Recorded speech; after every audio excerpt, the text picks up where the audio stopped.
দীপুমণি আমাদেরকে কিছুই দেয়নি, শিক্ষককে কেন আজকে রক্তাক্ত হতে হচ্ছে? দীপুমণি, নফেল এদের কাছে গিয়ে আমরা যে লাঞ্ছিত হয়েছি। আমি আমার সুন্দরভাবে সচ্ছল হয়ে আমার পরিবারকে নিয়ে বেঁচে থাকতে চাচ্ছি। ওনারা বারবার আমাদের শির দ্বারা ভেঙে দিচ্ছেন। যে আমার যে বাসা ভাড়া সেটা ৬,০০০ টাকা, তো কিন্তু আমি বাসা ভাড়া পাচ্ছি মাত্র ১,০০০ টাকা। আমাদের গত ১৬ বছরে যে সরকার ছিল, আওয়ামী লীগ সরকারের, সেই সরকার ডক্টর দীপুমণি, উনি আমাদের যে শিক্ষা ব্যবস্থা চালু করেছিলেন নতুন কারিকুলামের, আমি এটা সত্যিভাবে মনে প্রাণে আমি এটাকে সাধুবাদ জানিয়েছিলাম। কারণ কারিকুলামের যে পদ্ধতিটা সেটা সুন্দর ছিল, হাতে কলমে অনেকটা আমাদের ইউরোপ যে দেশগুলো সেগুলোর মতোই ছিল, কিন্তু আমাদের যে উপকরণ, সেই কারিকুলামের যে সহপাঠ্যক্রমিক হিসেবে যে উপকরণের দরকার ছিল সেটা কিন্তু তারা দিতে পারেনি, সরকার আমাদেরকে দিতে পারেনি। তো এই উপকরণ ছাড়া এরকম একটা উন্নত বিশ্বের শিক্ষা ব্যবস্থা হঠাৎ করে উনি দিয়ে দিয়েছেন। এতে আমরা অনেক শিক্ষকরা হিমশিম খেয়েছি এবং আমরা অনেক শিক্ষকরা যে ট্রেনিংগুলো দেওয়া হয়েছে সেগুলো আসলে বলতে গেলে একটু হাস্যকর। তো আমি যাই বলি না কেন যে দীপুমণি আমাদেরকে কিছুই দেয়নি। আমরা অনেক আন্দোলন করেছি, অনেক রক্ত ঝরেছে অনেক শিক্ষকের, অনেক শিক্ষক মারাও গিয়েছে, কিন্তু সেগুলোর কোনো প্রতিবাদ হয়নি, কেউ কোনো কথা বলেনি আমাদের পক্ষ নিয়ে।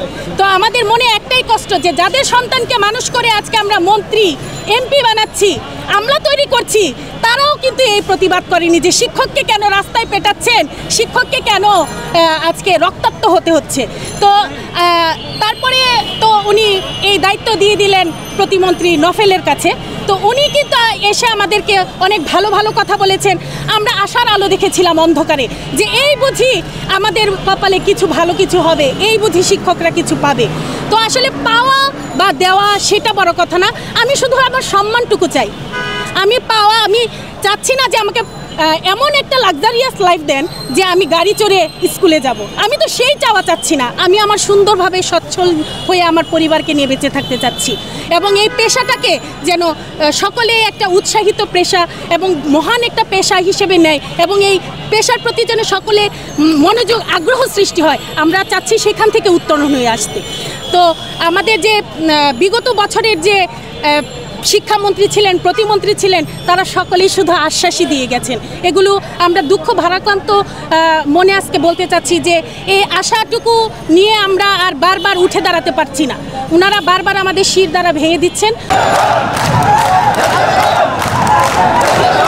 শিক্ষা উপদেষ্টা ডক্টর ওয়াহিদুদ্দিন মাহমুদ স্যারের ওয়াদা কমিটমেন্ট অনুযায়ী আমাদের শান্তি বিনোদন ভাতা ও আমাদের 100 ভাগ বাড়ি বা উৎসব ভাতা কার্যকর করতে হবে।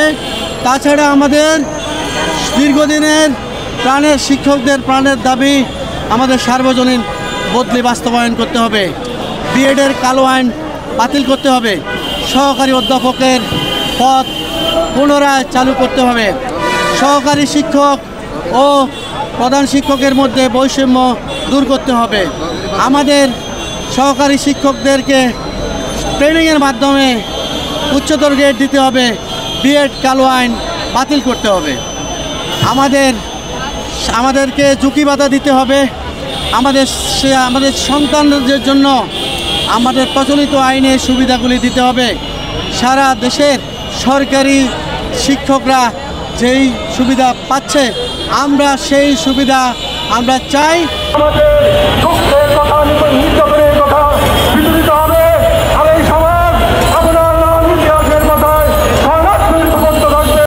আমাদের যে 10 জনের প্রতিনিধি দল সচিবালয়ের ভিতরে গিয়েছিলেন, তো ওনাদেরকে শেষ পর্যন্ত 10% বাড়ি ভাড়া আর চিকিৎসা ভাতাটা 1000 টাকা বাড়িয়েছে। আমরা মূলত সন্তুষ্ট হইনি, কারণ আপনি জানেন যে বর্তমানে বাসা ভাড়াটা আসলে কত বেশি।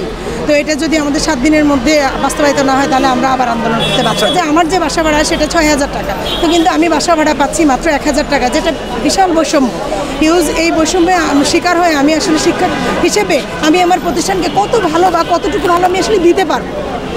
আমার যখন মনের ভেতরে যন্ত্রণা থাকবে, ঝড় থাকবে যে আমি ফাইন্যান্স মেনটেন করতে পারছি না, তখন আমি আসলে খুব ভালো কিছু উপহার দিতে পারবো না।